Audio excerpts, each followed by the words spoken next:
Cette chronique ressources humaines est une présentation de Pratique, firme de services conseil en gestion des ressources humaines, santé, sécurité, formation pour gestionnaires et superviseurs, coaching et développement organisationnel. Pour plus d'informations, pratique.ca, PRA-TIQ.ca. Certainement Caroline Ouellette de chez Pratique en studio. Bon matin, Caroline. Bon matin, Sylvain. Tu nous écoutais en voiture et tu avais le goût d'embarquer dans la discussion avec Paul Brisset ce matin. C'était difficile de ne pas pouvoir parler. Vous m'avez allumé fois On 1000 parlait de aujourd'hui. lac à l'épaule. Oui. Paul nous parlait de l'avantage de faire Oui. un lac à l'épaule.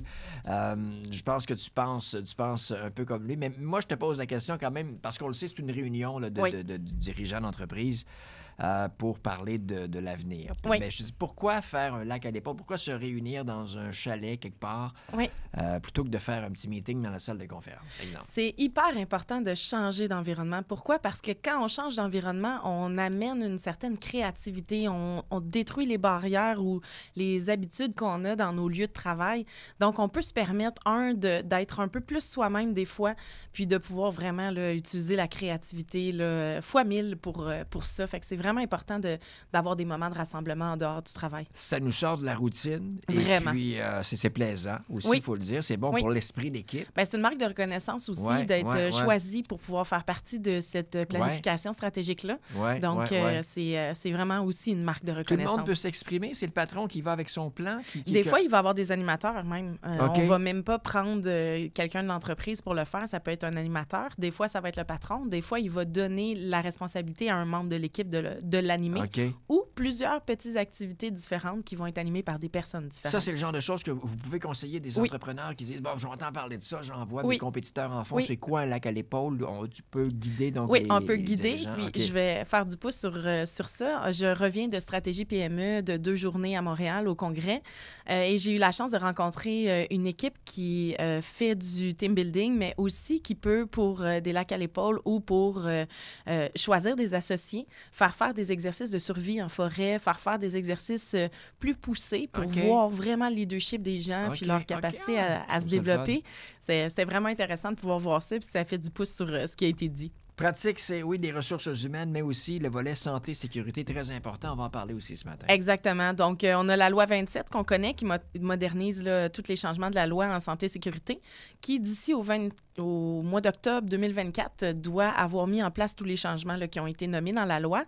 Mais je veux surtout parler des entreprises de services, parce que souvent, ils se sentent exclus de ce besoin-là de gérer de la santé-sécurité. Un exemple d'une entreprise de services? Un bureau comptable, un bureau technique, même vous ici. On se dit, il n'y a pas de danger. Là, exactement. Rien ici, on est porté à penser qu'il n'y a pas de danger. Pourtant, ils ont les mêmes obligations, que ce soit pour les comités, les représentants à la prévention ou les agents de prévention à mettre en place, programme de prévention, plan d'action. Mais c'est surtout les risques. Je voulais en nommer quelques-uns qu'on n'a peut-être pas conscience qui font partie des risques en entreprise. Bon, il y a toute l'ergonomie. Fait que ça, on est habitué avec ça, mais il y a aussi l'ergonomie des postes de travail à la maison. Donc, le télétravail, il faut faire attention à ça, ça fait partie de ça. Et il y a toute la notion aussi des risques psychosociaux qu'on a entendu parler, ça va. Risque de chute, la glace à la sortie. On arrive avec l'hiver, c'est un risque. On a déjà été pris en défaut par Caroline. J'ai pelleté le perron. C'est ça, oui. Donc, les risques de chute, les troubles musculo-squelettiques, donc tout ce qui touche là, les articulations musculaires, des charges lourdes, on peut avoir à déplacer occasionnellement un bureau, une boîte, et on peut avoir un risque à ce niveau-là.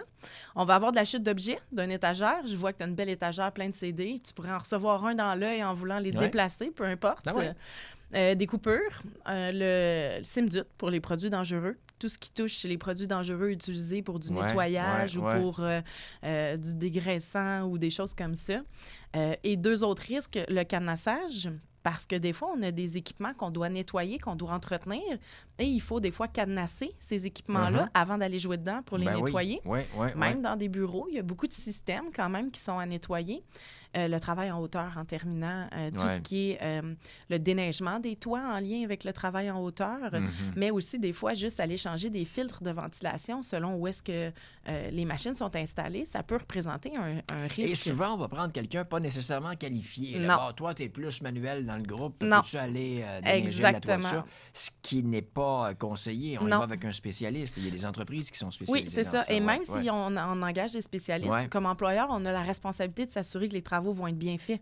OK. Donc, OK. On garde une responsabilité malgré le fait je qu'on comprends. fait venir des gens de l'externe. Là. OK, je comprends. Et moi, je me souviens de ce que tu nous avais dit l'an dernier.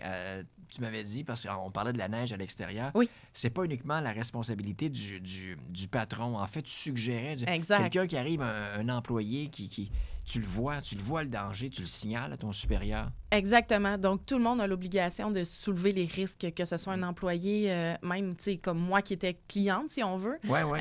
C'est le gros ma collaboratrice, c'est le gros bon sens, en fait. C'est le gros bon sens Exactement. de dire, moi, j'ai vu que ça, c'est glissant dans ce coin-là. Oui. Il y a de l'eau, il y a du café, on peut ça. chuter, il y a de la neige à l'entrée.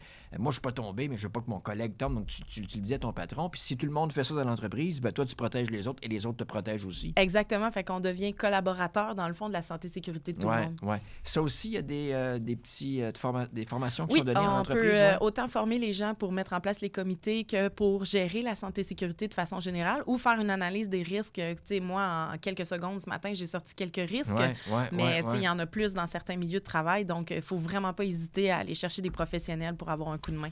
Génial. Et justement, si on veut vous joindre? Au www.pratiquepratiq.ca. Et depuis ta dernière visite dans la neige l'an dernier, nous, c'est Steven Lafortune qui a été affecté. Ah, c'est bien ça.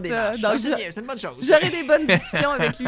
Ça marche, merci. Bye. Merci, bonjour. Passion, rigueur, authenticité, travail d'équipe, innovation et qualité. Pratique, votre firme de services conseils en gestion de ressources humaines et santé et sécurité au travail. Plus d'informations, pratique.ca, PRA, TIQ.ca.